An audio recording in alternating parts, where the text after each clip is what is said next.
नववर्षाच्या स्वागतासाठी सर्वच जण सज्ज झाले आहेत। मात्र नववर्षाचं स्वागत करताना कोरोनाच्या नव्या व्हेरिएंट बाबतही खबरदारी घेणं गरजेचं आहे। या पार्श्वभूमीवर उपमुख्यमंत्री देवेंद्र फडणवीस यांनी नागरिकांना आवाहन केलं आहे। घाबरण्याची स्थिती नाही, पण काळजी घ्यायला हवी असंही ते यावेळी म्हणाले। पहिल्यांदा तर पॅनिक होण्यासारखी स्थिती नाही आहे, मात्र काळजी घेण्यासारखी स्थिती आहे। त्याच्यामुळे या संपूर्ण परिस्थितीकडे आपण लक्ष ठेवून आहोत।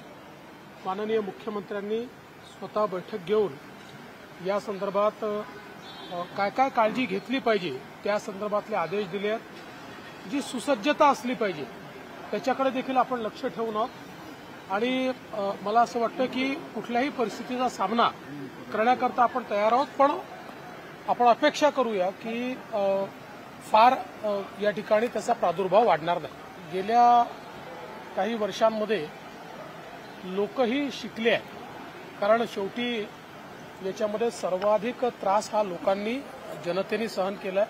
त्यामुळे जनतेला आव्हान हेच असेल की आपला पूर्वानुभव हा लक्षात घेता आणि हा किती गतीने वाढतो आणि कसा बेमालूमपणे वाढतो हे आपण सगळ्यांनी अनुभवलंय आणि म्हणून ज्या काही मिनिमम या ठिकाणी प्रिकॉशन्स घ्यायच्या आहेत त्या सर्वांनी घ्याव्या एवढीच आमची विनंती असणार। नमस्कार, 91 इंडिया न्यूज नेटवर्क मध्ये आपले सर्वांचे स्वागत।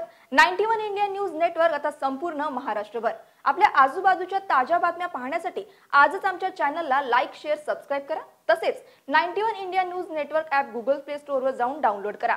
अधिक माहितीसाठी www.91indiannewsnetwork.com ला भेट द्या।